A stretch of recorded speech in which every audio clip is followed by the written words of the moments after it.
గత వారం మనము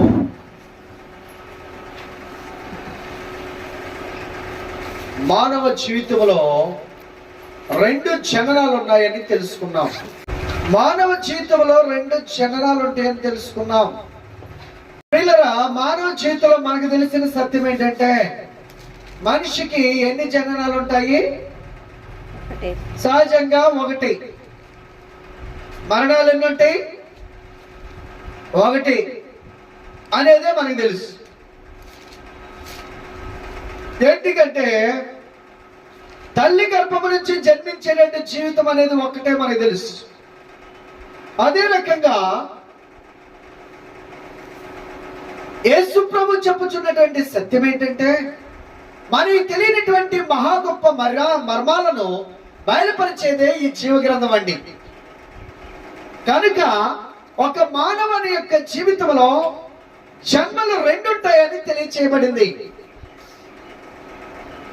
మొదటి జన్మ మనందరికీ తెలుసు, శరీర సంబంధమైనటువంటి జన్మ. కానీ యేసు ప్రభు చెప్పుచున్నటువంటి జన్మ ఏంటంటే ఆత్మ సంబంధమైనటువంటి జన్మ గురించి కూడా ఆయన చెప్పారు. ఇది మనం చూసుకున్నాం. ఏంటిదయ్యా అంటే యేసు ప్రభు చెప్పారు, నికోదేముతో క్రొత్తగా జన్మించాలి, ఒకడు నీటి మూలముగా ఆత్మ మూలముగా జన్మించాలని చెప్పారు. అలాగూ జన్మించటమే ఆత్మలో జన్మించటము, క్రొత్తగా జన్మించటము అని మనం చూసుకున్నాం. అంతకుముందు గత వారం ఏం చెప్పానంటే మీకు శరీర సంబంధమైనటువంటి మరణం గురించి చెప్పాను. సరే, ఇది ఒకసారి మనం ధ్యానించినట్లయితే శరీర సంబంధమైన మరణం అనేది మన అందరికీ తెలుసండి. చెట్లున్నాయి, కొన్ని వందల సంవత్సరాలు బ్రతుకుతున్నాయి, చనిపోతనే లేదా చివరికి. పక్షులున్నాయి, కొన్ని వందల వేల సంవత్సరాల నుంచి కూడా మనం చూస్తూనే ఉన్నాం. ఎంత గొప్ప పక్షి అయినా, ఎంత పెద్ద పక్షి అయినా చివరికి అది చనిపోతూనే ఉంది. జంతువులు, మృగాలను మనం చూస్తున్నాం. రాక్షస బల్లులని పిలువబడినటువంటి డైనోసార్లు ఎంత బలమైనవండి అయ్యి, మహాబలము కలిగినవి. ఏనుగులు సైతం మహాంతంగా తినేస్తాయి, అంత బలమైనటువంటివి. టన్నులు టన్నులు బరువు అంటే చూసారా? అంత బలమైనటువంటివి. వేల కేజీలు, వందల కేజీలు కాదు, వేల కేజీలు బరువు అంటే, వేల కేజీలు. అంత బరువు ఉన్నటువంటి, అంత బలమైనవి కూడా ఉన్నాయి ఇప్పుడు భూమి మీద లేవు. మాంత్రికులు ఉన్నారా? మాంత్రికులు సరే ఉంటారు. వాళ్ళు ఎంతో మంది మంత్రాలు పెట్టి ఇతరులను చంపారు, చాగుబడి చేసి చంపారు. మరి అలాంటి వాళ్ళు ఉన్నారా భూమి మీద? ఆరోగ్యం అనేటటువంటి ఒక గొప్ప మాంత్రికుడు ఉన్నాడు, మెజిషియన్, గొప్ప మాంత్రికుడు. 3-4 రాష్ట్రాల్లోనే అల్లకల్లోలు చేసి ఎక్కడ బంగారపు నిధులు ఉన్నాయో కనిపెట్టి వాటిని కూడా తీసి, అంతే ఇష్టమైనటువంటి స్త్రీలను, నచ్చినటువంటి స్త్రీలను అనుభవించి ఇష్టానుసారంగా ప్రవర్తించినటువంటి వ్యక్తి చివరికి అతనికి జబ్బు చేసి చనిపోతుంటే యేసు ప్రభు తప్ప మరెవరు ఆయన రక్షించలేకపోయారు. ఆయన బ్రతికే ఉన్నాడు. ఎంతో మంది మాంత్రికులు ఉన్నారు, ఇంకా ఇంతకంటే గొప్ప మాంత్రికులు ఉన్నారా భూమి మీద ఇప్పుడు? గజ దొంగలు, టెర్రరిస్టులు ఎంతో మంది దేశాలను అల్లకొల్లాలం చేసినటువంటి వాళ్ళు, అమెరికా లాంటి అగ్రరాజ్యాన్ని గడగడలాడించినటువంటి ఒబామా ఉన్నాడా? ఒబామా బిన్ లాడెన్ ఉన్నాడా? లేడు. దేశాన్నే చంపేసి దేశాన్నే అల్లకల్లాలు చేసిన వాడు తన ప్రాణాన్ని కాపాడుకోగలిగాడా? లేదండి. ప్రపంచాన్ని జయించినటువంటి చక్రవర్తులు, అలెగ్జాండర్ ఉన్నాడా? ఏమండి? లేరు లేరు. గొప్ప గొప్ప వీరులు చక్రవర్తులందరూ కూడా ఏమైపోయారు? మట్టిలోనే కలిసిపోయారు. మట్టి నుండి పుట్టినటువంటి ప్రతి ఒక్కరూ మట్టిలోనే కలిసిపోయారు. అది జంతువైనా, పక్షి అయినా, మానవుడైనా, మృగమైనా, ఏదైనా సరే మట్టి నుండి పుట్టినది ప్రతి ఒక్కటి మట్టిలోనే కలిసిపోయింది. కాబట్టి ఈ శరీర సంబంధమైనటువంటి మరణం నుంచి ఎవరు తప్పించుకోలేరు. మొదటి మరణము శరీర సంబంధమైన మరణం ఇది. కానీ ఈ మరణం నుంచి కూడా తప్పించుకున్నటువంటి భక్తులు ఉన్నారండి కొంతమంది. మట్టి నుండి పుట్టినది మట్టిలోనే కలిసిపోతుందనేది సత్యం. పుట్టినది గిట్టక మానదు అనేది ప్రజల యొక్క సిద్ధాంతపు యొక్క నానుడు. కానీ ఈ సిద్ధాంతాన్ని కూడా బ్రద్దలు చేసింది పరిశుద్ధ గ్రంథం. మానవ జీవితంలో ఏది నిరూపణగా నిరూపించబడిందో, ఏది సత్యమని ప్రజలందరూ నమ్ముచున్నారో, ఏది కళ్ళారా చూసి అనుభవిస్తున్నారో అది కూడా బ్రద్దలు చేయగలిగినటువంటి గ్రంథమే ఈ పరిశుద్ధ గ్రంథం. పుట్టినది గిట్టక మానదనేటటువంటి ఆ సిద్ధాంతాన్ని, ఆ శాస్త్రాన్ని కూడా తిరగ రాసినటువంటి గ్రంథమే పరిశుద్ధ గ్రంథం. హానోక్ అనే భక్తుడున్నాడు.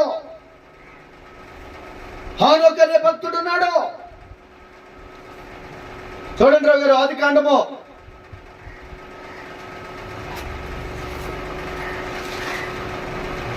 చూసారా? హానోకు దినములన్నీయు 365 అబ్బో కళ్ళజోడు పెట్టాలి. 365 ఏండ్లు హానోకు దేవునితో నడిచిన తరువాత దేవుడు అతన్ని తీసుకుని పోయిన కనుక అతడు లేకపోయేను. హానోకు గురించి చెప్పబడినటువంటి సత్యం ఏంటంటే, హానోకు దేవునితో నడిచిన కనుక దేవుడు అతన్ని తీసుకుని పోయాను కనుక అతడు కనబడకపోయాను. కనిపించలేక ఆయన అంటే శరీరధారిగానే ఆయన దేవుని రాజ్యానికి మహిమ దేహాన్ని స్వతంత్రించుకొని వెళ్ళిపోయినట్లుగా మనం చూస్తున్నాం. ఇక్కడ ఎంత సత్యమో చూడండి. అంటే భూమి మీద కోటీశ్వరులు సైతము చనిపోయినారు. గొప్ప బిలియన్ డాలర్లు కలిగిన వారు కూడా చనిపోయినారు. గొప్ప మాంత్రికులు చనిపోయినారు. ప్రవక్తలు, చక్రవర్తులు కూడా చనిపోయినారు. ఎంతో మంది గనులైన వారు చనిపోయినారు. రాజకీయ నాయకులు చనిపోయినారు. సినీతారులు చనిపోయినారు. మరి మాంత్రికులు, దొంగలు ఎంతో మంది చనిపోయినారు. పెద్ద పెద్ద డైనోసార్ లాంటి జంతువులు చనిపోయినాయి. అన్ని చనిపోవడం మనం చూసాము. కానీ దేవునితో నడిచినటువంటి వ్యక్తులు, దేవుని యందు భయభక్తులు కలిగిన వ్యక్తులు, దేవుని యొక్క ఇష్టానుసారంగా జీవించిన వ్యక్తులు మొదటి మరణము కూడా చూడకుండానే మొదటి మరణమును జయించిన వారిగా ఈ శాస్త్రములు, ఈ లోకములో ఉన్నటువంటి నానుడును, ఈ లోకముల సిద్ధాంతాన్ని కూడా బద్దలు చేసి మరణమును చూడకుండానే మహిమ లోకానికి వెళ్ళినటువంటి మహాభక్తులను మనం చూస్తున్నాం ఇక్కడ. అంటే మన దేవుని యొక్క శక్తి ఎంత గొప్పదో, ఎంత బలమైనటువంటి మహాదేవుడో. మొదట శరీర సంబంధం మరణమును గురించి కూడా మనల్ని తప్పించి రక్షించుటకు సమర్థుడైన దేవుడు అనే విషయాన్ని ఇక్కడ మనం గ్రహించాలి. ప్రియులరా, అలాంటి దేవుడు మన దేవుడు. అవసరమైతే నీ జీవితంలో శరీర సంబంధమైన మరణమును కూడా లేకుండా మహిమ రాజ్యానికి నిన్ను తీసుకెళ్ళటానికి సమర్థుడైన దేవుడనే విషయంలో నమ్మాలి. అందుకనే ఈ లేఖన భాగంలో మనకి రాసి ఉంచారు ఆయన. అదే విధంగా హెబ్రీయులకు రాసిన పత్రికలో కూడా మనం చూసినట్లయితే అతని గురించి ఇంకా చక్కగా ఒక మాట రాయబడి ఉంటుంది. హెబ్రీయులకు రాసిన పత్రిక చూడండి 11వ అధ్యాయంలో హానోకుని గురించి మనం చూసినప్పుడు ప్రియులరా, చూడండి ఒకసారి మనము చూసినట్లయితే 5వ వచనం చూడండి. విశ్వాసమును బట్టి హానోకు మరణము చూడకుండునట్లు కొనిపోబడెను. అతడు కొనిపోబడక మునుపు రవి గారు కళ్ళ చూడకొద్ది దయచేసి మీరు కొనియాలండి. అతడు కొనిపోబడక మునుపు దేవునికి ఇష్టడై ఉండినని సాక్ష్యము పొందెను. కాగా దేవుడు అతన్ని కొనిపోయిన గనుక అతడు కనబడలేదు. ఎంత తేటగా ఉందో చూసారా? మరణమును చూడకుండా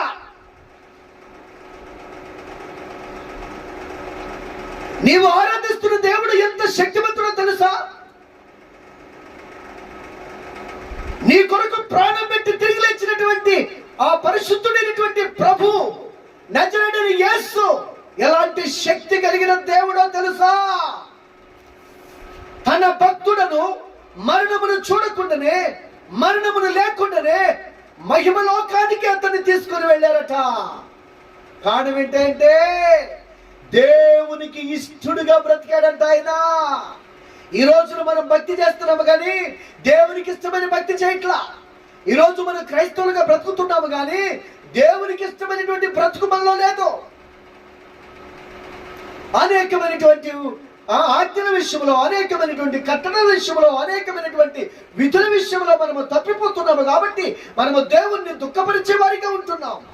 మనము దేవునికి అవమానము తెచ్చే వారిగా ఉంటున్నాం. మనము దేవునికి అపకీర్తి పాలు తెచ్చే వారిగా ఉంటున్నాం. ఇక్కడ హానోకును చూసినట్లయితే అతడు మరణము చూడకుండానట్లు దేవుడు అతన్ని కొనిపోయారట. సహోదరి సహోదరా, నీవు నేను ఆరాధిస్తున్న దేవుడు సామాన్యమైన దేవుడు కాదు.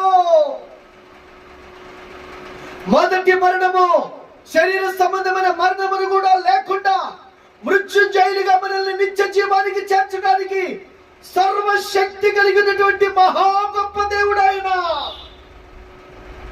అందుకనే సమస్త మానవాళి కొరకు కలువరి శిలువలో తన ప్రాణాన్ని అర్పించి మరణానికి తన దేహాన్ని అప్పగించి 3 దినములు సమాధిలో ఉండి 3వ దినమున మరలా సజీవుడిగా సశరీరముతో తిరిగి లేచిన దేవాది దేవుడు ఆయన.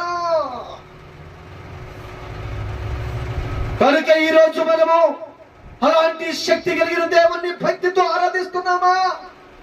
అలాంటి శక్తి కలిగిన దేవుణ్ణి భయముతో వెంటాడుతున్నామా? లేక నామకార్థమైన క్రైస్తవ జీవితం?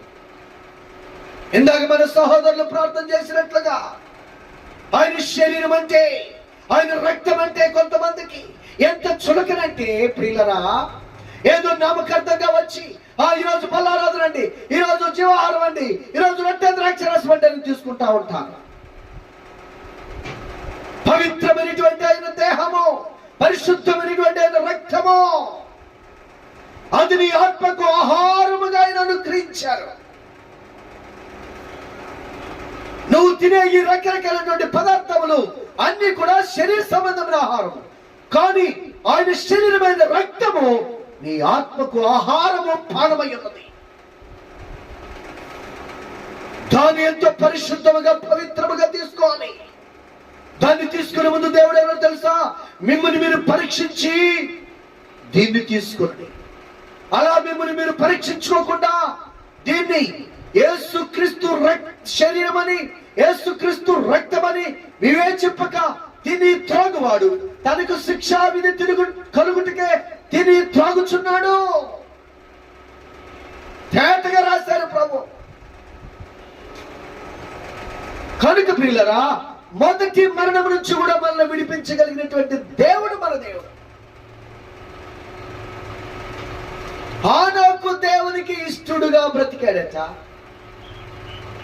కాబట్టి అతన్ని దేవుడు కొనిపోయినాడు. మరణము చూడకుండానే కొనిపోయాడట. కనుక అతడు కనబడకపోయిను. ఎంత గొప్ప వివరణ! ఈ రోజున మన జీవితంలో మనము మన భక్తి హానోకు భక్తితో పోల్చుకుంటే అసలు మొదటి మరణం కాదు, రెండో మరణం నుంచి మనం తప్పించుకోగలమా? కనీసం రెండో మరణం నుంచి అయినా మనం రక్షించబడగలమా? ఏలియా కూడా అలాగే వెళ్ళిపోయాడు. ఏలియా కూడా శరీర సంబంధమైన మరణము చూడకుండానే ఆయనకి అగ్ని రథములు, అగ్ని గుర్రములు, సుడిగాలి పరలోకము నుంచి వచ్చి ఆయన్ని తీసుకొని వెళ్ళిపోయింది.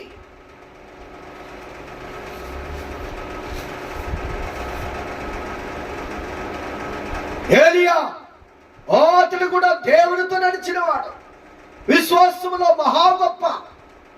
లోకమంతా ఒక్కటైపోయి, రాజ్యమంతా ఒక్కటైపోయి, రాజు, సైన్యము, ప్రజలు, 12 గోత్రముల ప్రజలు అందరూ కూడా ఏకమైపోయి ఆ తిరుమలలో అర్తమీదేవిని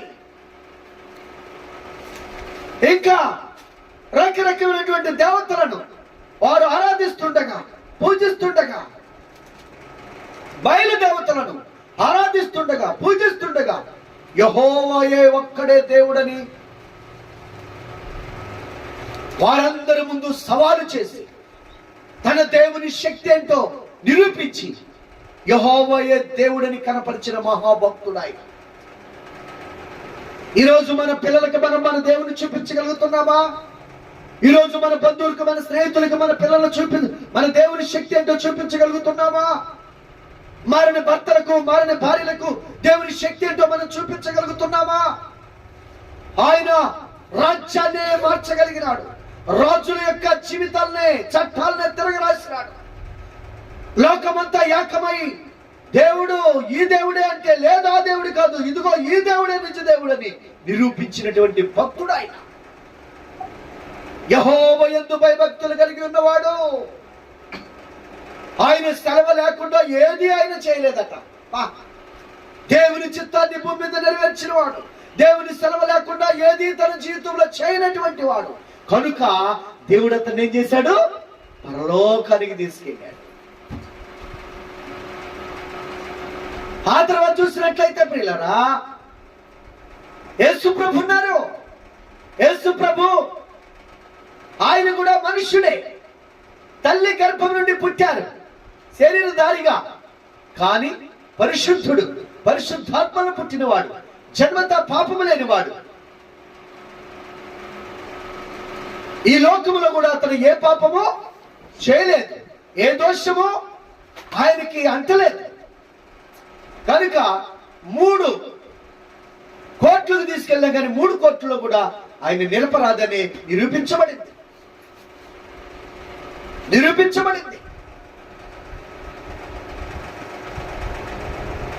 కనుక ప్రియ సహోదరి సహోదరులరా, ఆ మహాప్రభు ఆయన కూడా తండ్రి చిత్తాన్ని నెరవేర్చడానికి వచ్చానన్నారు. నా చిత్తాన్ని నేను నెరవేర్చుకోవడానికి రాలేదు, నన్ను పంపిన తండ్రి యొక్క చిత్తాన్ని నెరవేర్చుటకే నేను భూమి మీదకి వచ్చాను. నా తండ్రి యొక్క పనిని నెరవేర్చడానికి నేను వచ్చాను. కాబట్టి దేవుని చిత్తాన్ని నెరవేర్చిన కుమారుడు దేవుని చిత్తానికి తను తాను మరణానికి కూడా, సర్వలోకం యొక్క రక్షణార్థమై, సర్వలోక మనుషులు చేసిన పాపానికి క్రయధానముగా తానే బలి అవటానికి కూడా తండ్రి మాటకు లోబడి తన్ను తాను సర్వ మానవాళి యొక్క పాప విమోచన కొరకు, పాప పరిహారార్థమై తన్ను తానే బలి పశువుగా అప్పగించుకున్నటువంటి దైవ కుమారుడు, ఈ లోక రక్షకుడు, నిన్ను నన్ను కూడా రక్షించడానికి వచ్చినటువంటి నజరేయుడైన యేసు ప్రభు. ఆ మహాదేవుడు శరీరధారిగా ఉండి ఆయన కూడా తండ్రి చిత్తాన్ని నెరవేర్చడానికి తన్ను తను అప్పగించుకొని, మరణానికి తన్ను తను అప్పగించుకొని సమాధి చేయబడి 3 దినాల తర్వాత ఆయన సజీవుడుగా తిరిగి లేచారు. శరీరధారిగా తిరిగి లేచారు. ఆయన శరీరం కుళ్ళు పట్ల, ఆయన ఎముకల్లో ఒకటైన ఎరగల, ఆయన శరీరంలో తల వెంట్రుక కూడా అక్కడ ఊడలా. సశరీరుడుగా తిరిగి లేచి సశరీరుడుగాని మహిమ దేహముతో మరలా పరలోకానికి వెళ్ళినటువంటి మహాదేవుడైన. కనుక ప్రియ సహోదరి సహోదరులారా, ఆయన యందు భయభక్తులు కలిగి మనం జీవిస్తే, ఆయనకి ఇష్టమైనటువంటి భక్తి మనం చేయగలిగితే, ఆయన సంతోష పెట్టేటటువంటి జీవితం మనం జీవించగలిగితే, మొదటి మరణమును కూడా తప్పించుకునేటటువంటి కృప నజరేయుడైన యేసు నామములో ఉన్నది. ఆమేన్. ఆమేన్. మన దేవుడు మనలను మొదటి మరణమును కూడా విడిపించి మృత్యుంజయులుగా ఆ మహిమ శరీరముతో మహిమ రాజ్యానికి తీసుకెళ్ళటానికి సర్వశక్తి కలిగి ఉన్న దేవుడు అనే విషయం మర్చిపోవద్దు. కనుక ప్రియ సహోదరి సహోదరులారా, మొదటి మరణమును జయించే శక్తి యేసులో ఉన్నది, క్రీస్తులో ఉన్నది.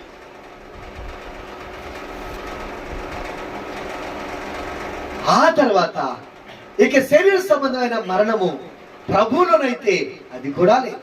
కానీ ఈ లోకపరంగా చూస్తే పాపము చేసిన ప్రతి ఒక్కడు, భూమి నుండి మట్టి నుండి పుట్టినటువంటి ప్రతి ఒక్కటి తప్పక గిట్టక మానదు అనేది మన నానుడు. కానీ ఆ సిద్ధాంతాన్ని, ఆ సత్యాన్ని కూడా ప్రద్దలు చేసింది దేవుని శక్తి. ఇక ఇప్పుడు రెండవ మరణం. ఇది శరీర సంబంధమైనటువంటి మరణం ఉన్నదన్నది ఎంత సత్యమో, ఆత్మ సంబంధమైన మరణం ఉన్నదన్నది కూడా అంతే సత్యం. ఆత్మ సంబంధమైనటువంటి మరణం ఉన్నదన్నది కూడా అంతే నిజం. ప్రియులారా, ఒకసారి మనం గమనించినట్లయితే చూడండి, ప్రకటన గ్రంథము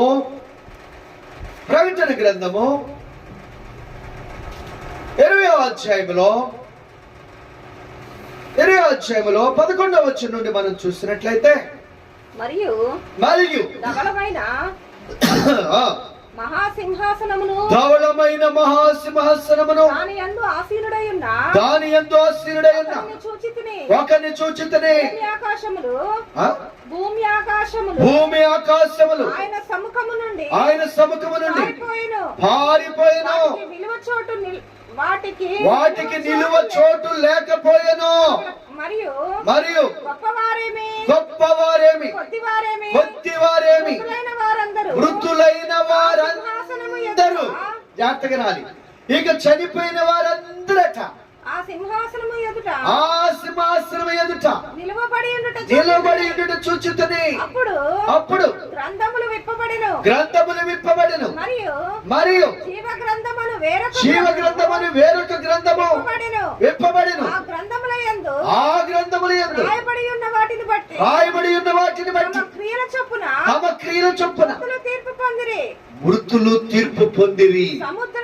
సముద్రము తనలో ఉన్న మృతులను అప్పగించెను. మరణమును పాతాళ లోకమును దాని వశమునున్న మృతులను అప్పగించెను. వారిలో ప్రతివాడు తన క్రియల చొప్పున తీర్పు పొందెను. మరణమును మృతుల లోకమును అగ్నిగుండములో పడవేయబడెను. ఈ అగ్నిగుండము రెండవ మరణము. ఎవని పేరైనను జీవ గ్రంథమందు వ్రాయబడినట్టు కనబడని ఎడల వాడు అగ్నిగుండములో పడవేయబడును. ఇది రెండవ మరణము. ప్రియులారా, దేవుడు చెబుతున్న సత్యమేంటో ఈ లోకానికి తెలియదు. ఈ పరిశుద్ధ గ్రంథము హెచ్చరిస్తున్నటువంటి హెచ్చరిక ఏంటో ఈ లోకము తెలుసుకోవాలి. ఈ లోకములటువంటి సర్వ మానవాళి తెలుసుకోవాలి. ఈ లోకములటువంటి ధనవంతులు తెలుసుకోవాలి. ఈ లోకములో ఉన్న రాజకీయ నాయకులు తెలుసుకోవాలి. ఈ లోకములో ఉన్నటువంటి సమస్తమైనటువంటి మాంత్రికులు తెలుసుకోవాలి. ఈ లోకములో ఉన్నటువంటి గొప్ప ఆటగాళ్ళు, వేటగాళ్ళు అందరూ తెలుసుకోవాలి. ఈ లోకములో ఉన్నటువంటి సినీ తారలు తెలుసుకోవాలి. ఈ లోకములో ఉన్న విద్యావంతులు, ఆ శాస్త్రవేత్తలు తెలుసుకోవాలి. ఈ లోకములో ఉన్న వ్యవసాయదారులు, ఫార్మర్లు తెలుసుకోవాల్సింది ఏంటో తెలుసా? శరీర సంబంధమైన మరణము ఒక్కటే కాదు, మానవ జీవితంలో మరి యొక్క మరణమున్నది. అదే ఆత్మ సంబంధమైన మరణము. మానవునిలో రెండు ఉన్నాయి, శరీరము, ఆత్మ. శరీర సంబంధంగా మనిషి చనిపోయిన తర్వాత అంతటితో జీవితము అయిపోవట్లేదు. ఆ తర్వాత ఉన్నటువంటి ఆత్మ సంబంధమైన జీవితమే యుగ యుగాలు తరతరాలు ఉండే జీవితము. ఆ జీవితంలో కూడా మరణమున్నది. ఈ సత్యాన్ని మానవ జాతి తెలుసుకోవాలి. ఇది ఏ శాస్త్రవేత్త చెప్పలేదు.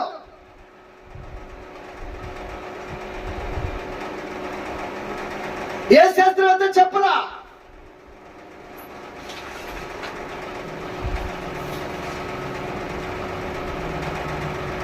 ప్రియులరా, ఎంతో మంది శాస్త్రవేత్తలు ఎన్నో విషయాలు గురించి చెప్పారు. న్యూటన్ గమనీయము,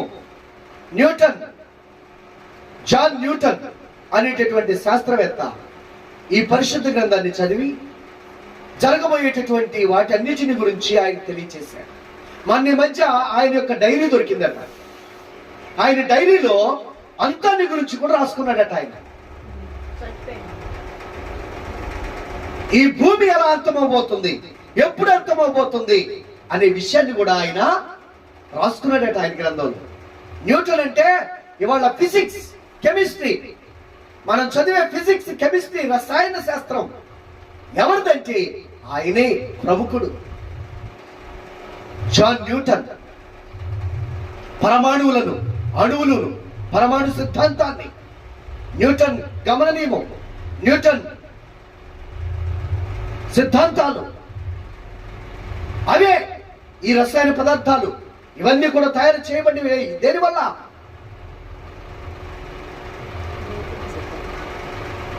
ఆయన రాసుకున్నాడట. బైబిల్ అంతా చదివి ప్రకటన గ్రంథం చదివేటప్పుడు ఆయన వణికిపోయాడట. ఎప్పుడు జరగబోతున్నాయి ఇవన్నీ, ఎలా జరగబోతున్నాయి ఇవన్నీ అని ఆయన దానియేలు గ్రంథంలో 3 సంఖ్యలు ఇచ్చాడు దేవుడు. 3 సంఖ్యలు ఇచ్చాడు.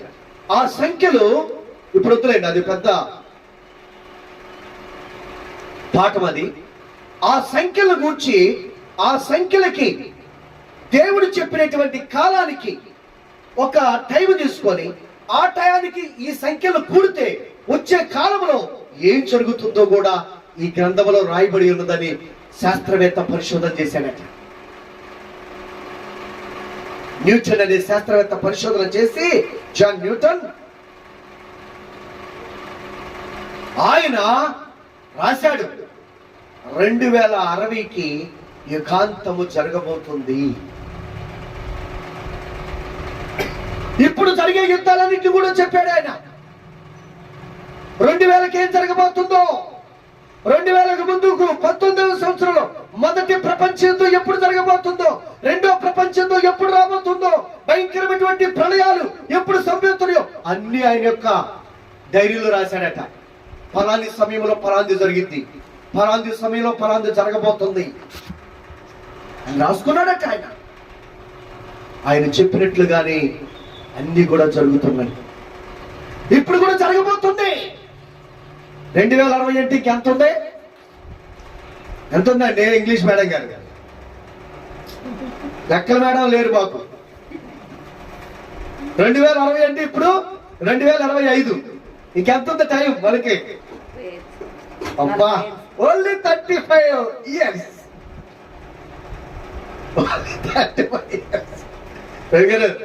Only 35 years. That's all. 2060 కల్లా ఈ భూమి మీద మహా విపత్తు జరిగింది, అంతమవబోతుంది. నేనేమిటం కాదు, యూట్యూబ్ లోనే పెట్టారు, చూసుకోండి సార్, మీకు పంపిస్తారు. ఇప్పుడు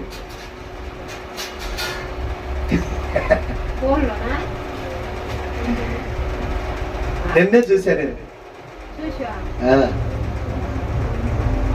కనుక శాస్త్రవేత్తలు, ఆయన మహాభక్తుడు, ఆయన ప్రభు రాకడను గురించి క్షుణ్ణంగా విశ్వసించిన వ్యక్తి, బైబిల్ నుండే ఆయన ఎన్నో రకమైనటువంటి సిద్ధాంతాలను, థియరీలను, కొత్త కొత్త విషయాలను ఆయన నిరూపించిన వ్యక్తి.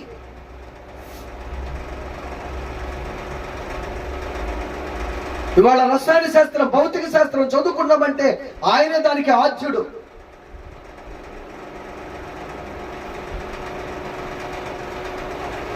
కనుక ప్రియ సహోదరి సహోదరులారా, మన జీవితంలో మహా గొప్ప సత్యాలను మనము గ్రహించలేకపోతున్నాం. ఇక్కడ మనం చూస్తున్నాం రెండవ మరణం ఉన్నదని. ఎవరైనా చెప్పారా ఇప్పటికీ? ఏ శాస్త్రవేత్త అన్న రెండో మరణం ఉందని చెప్పాడా? ఏ రాజకీయ నాయకుడు అన్న రెండో మరణం ఉందని చెప్పాడా? ఏ గొప్ప విద్యావేత్త అయినా చెప్పాడా రెండో మరణం ఉందని మనిషికి? కానీ ఈ పరిశుద్ధ గ్రంథం చెప్పుచున్నదే మానవ జీవితంలో రెండవ మరణం ఉన్నది. అది ఆత్మ సంబంధమైన మరణము. మానవ జీవితంలో మనిషి శరీరానికి మరణం ఉన్నది కానీ ఆత్మకు మరణం లేదు. ఆత్మ మరణం అనేది ఇదిగో ఈ విధంగా ఉండబోతుంది. అదే నిత్య నరకాగ్నికి, అగ్ని గుండానికి చేరబోతుందట. ఎవరెవరు వెళ్ళారంటే అక్కడికి? గనులేమి అల్పులేమి అందరూ వెళ్ళారట. యేసు ప్రభు శరీరధారిగా ఉన్నప్పుడు భూమి మీద ఆయన ఒక ఆయన గురించి చెప్పారు. ఎవరి గురించి? ఎవరి గురించి రాగారు? నరకంలో ఉన్న ఆయన గురించి చెప్పారు. ధనవంతుడు.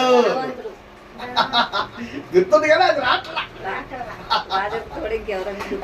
లాజరు పక్కన ఊరప్ప, లాజరు పక్కన ఊరప్ప అనుకుంటున్నా.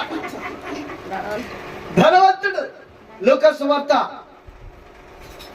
సువార్తలో మనం చూసినప్పుడు 16వ అధ్యాయంలో 19వ వచనం నుండి చూస్తే యేసు ప్రభు చెప్పారు, రెండో మరణంలో ఒక వ్యక్తి ఉన్నాడు కాబట్టి రెండో మరణం ఉన్నది.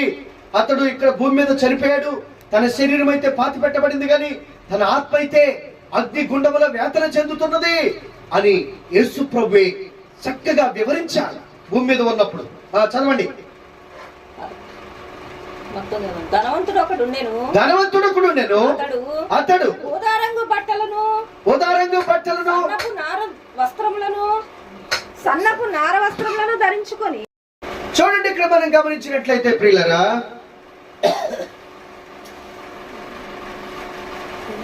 దేవుని యొక్క లేఖన భాగంలో యేసు ప్రభు చెప్పినటువంటి సత్యం ఏంటంటే, ఒక ధనవంతుడు ఉన్నాడంట.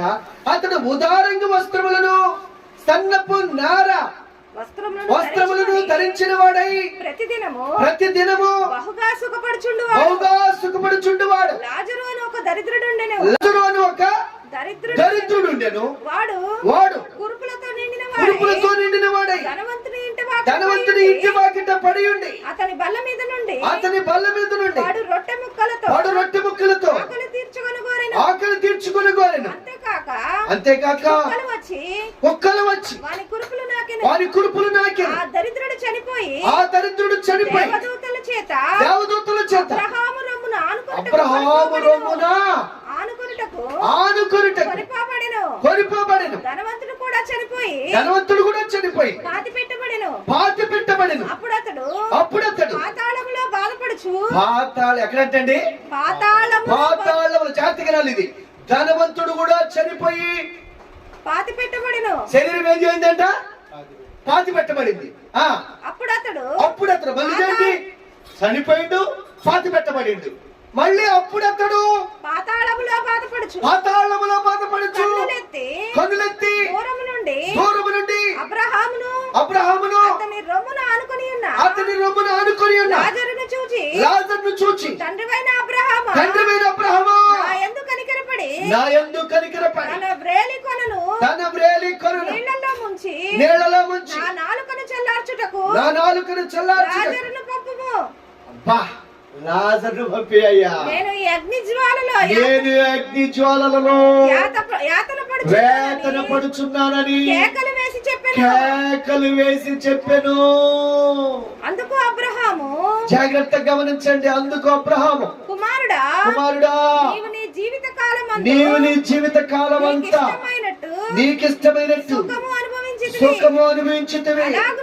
అలాగుననే లాజరు కష్టము అనుభవించిన జ్ఞాపకం చేసుకో.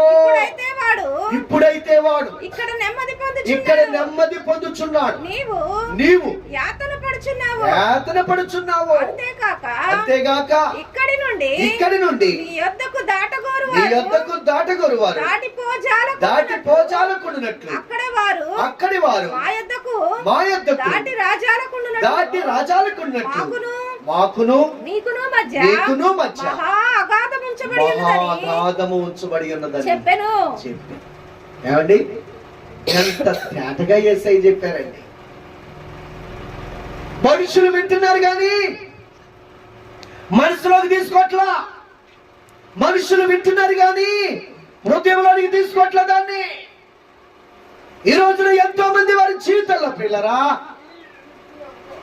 హృదయంలోనికి అన్వయించుకోవట్లా, జీవితంలో దాన్ని తీసుకోవట్లా, విని విడిచిపెట్టేస్తున్నారు. యేసుప్రభు చెప్పినటువంటి సత్యం ఏమిటంటే, యేసుప్రభు చెప్పినటువంటి విషయం ఏంటంటే, ఇక్కడ లాజరు అనే ఒక ధనవంతుడు ఉన్నాడట. అతడు ఊదా రంగు వస్త్రములను సన్నపు నార వస్త్రములు వేసుకొని చక్కగా బ్రతుకుతున్నాడట. ప్రతి దినము బహుగా సంతోషిస్తున్నాడట. బహుగా సంతోషం, అసలు దుఃఖం లేదిక.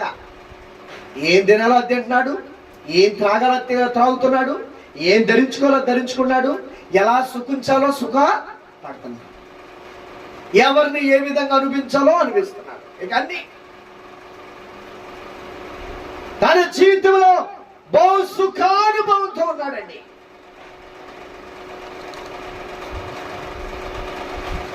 కానీ ఒక రోజున చనిపోయాడు. ఎంత సుఖపడ్డా, ఎంత ధనవంతుడైనా, ధనవంతుడని రాయబడి ఉంది, గొప్ప ధనవంతుడు, బహుసుఖి, ఎంతో ఉంది ఆస్తి, ఎంతో ఉంది డబ్బు, వెండి బంగారముల కొదువు లేదు, ధన ధాన్యములకు తక్కువ కాలేదు, ఇంకా కొట్లు కొట్టాలంటున్నాడు ఈ పట్టక. అంత గొప్ప ధనవంతుడట. అతడు కూడా చనిపోయాడు. చనిపోయిన తర్వాత అతని శరీరము పాతి పెట్టబడింది, కానీ అతని ఆత్మ మాత్రము పాతి పెట్టబడాలి. ఏం పాతి పెట్టబడింది? శరీరమే పాతి పెట్టబడేది. మనలో ఉన్న ఆత్మ పాతి పెట్టబడదు. మనం ఏ విధంగా అయితే శారీరకంగా ఉన్నామో అదే రకంగా ఆత్మలో కూడా ఉంటాం. మనం ఆత్మీయం కూడా ఉంటాం. మనం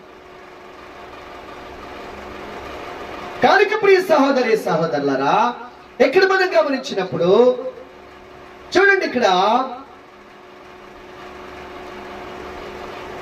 మరణం అనేది ఈ లోకములో శరీరానికి మాత్రమే ఉంటుంది. ఈ లోకములో శరీరానికి ఎలా మరణం ఉందో అలాగే ఆత్మ ఎక్కడి నుండి వచ్చిందో ఆ లోకానికి వెళ్ళిన తర్వాత అక్కడ ఆత్మ కూడా మరణం ఉన్నది. శారీరకంగా ఇక్కడ బ్రతికేటప్పుడు మనము జీవించిన జీవితాన్ని బట్టి, మనం బ్రతికిన బ్రతుకులు బట్టి, మనము చేసినటువంటి పనులు బట్టి అక్కడ మన ఆత్మకు మరణమా జీవమా అనేది అక్కడ తీర్పు తీర్చబడుతుంది. ఈ ధనవంతుడు ఇక్కడ భూమి మీద బ్రతికున్నప్పుడు ఏనాడు కూడా దేవుని భయం గాని, దేవుని భక్తి గాని, దేవుడన్నీ నాకు ఇచ్చాడనే కృతజ్ఞత గాని లేదు. నా ప్రాణమా తినము త్రాగుము సుఖించుము అనేటటువంటి రీతిలోనే తన జీవితం కొనసాగుతూ ఉన్నది.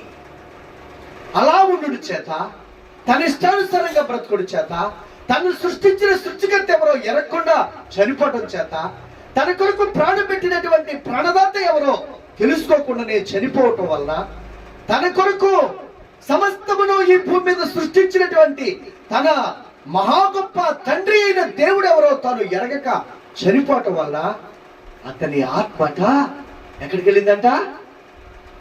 అగ్ని గుండానికి వెళ్ళిపోయిందంట, పాతాళానికి వెళ్ళిపోయిందంట, నరకానికి వెళ్ళిపోయిందంట. పాతాళమన్నా నరకమన్నా అగ్నిగుండమన్నా ఒక్కటే.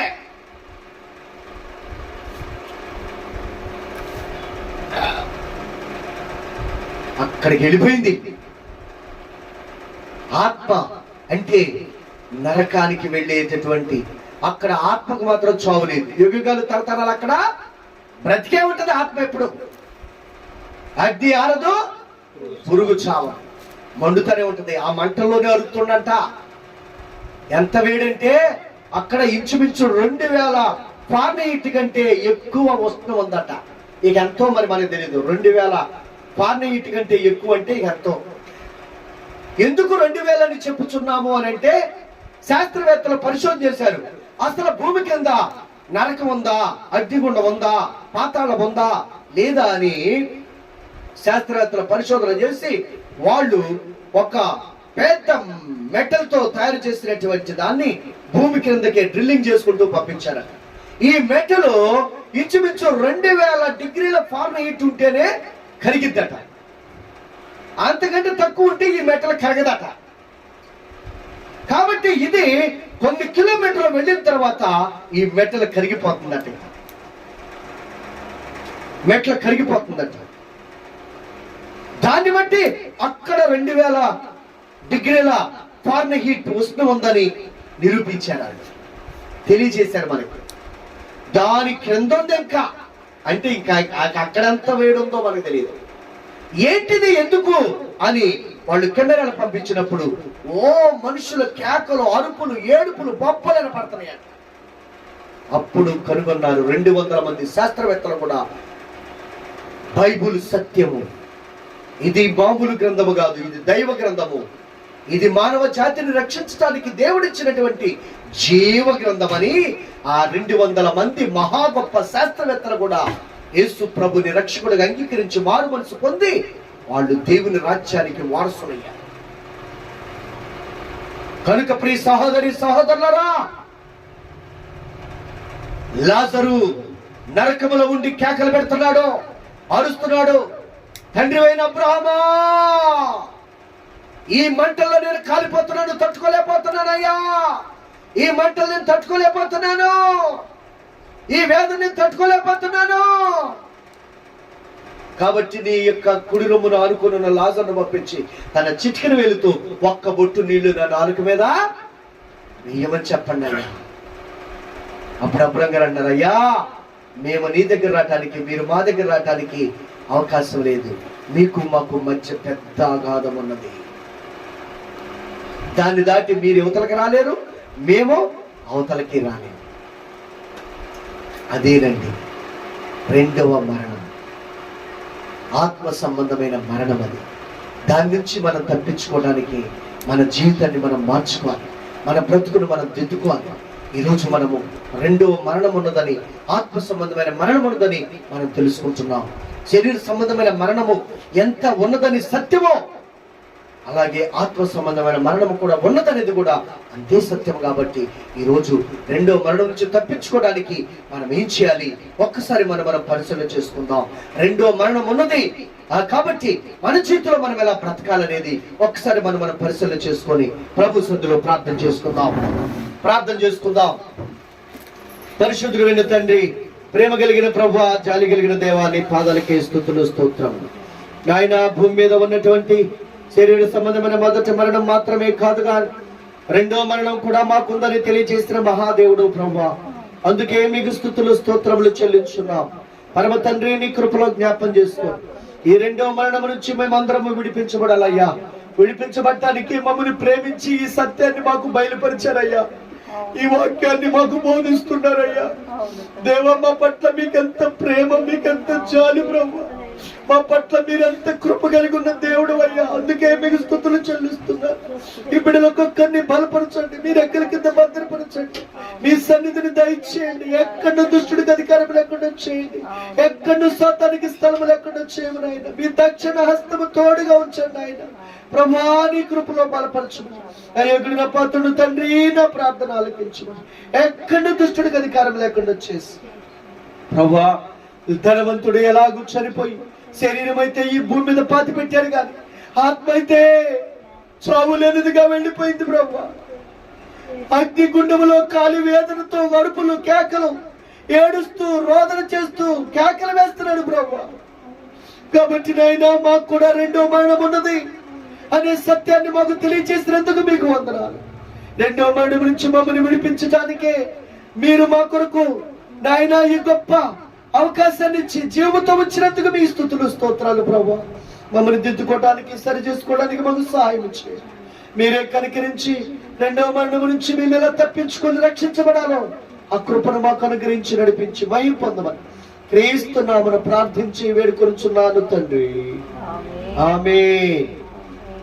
అలాగే ప్రార్థన చేస్తూ ఉండండి. జీవాహారాన్ని తీసుకోండి.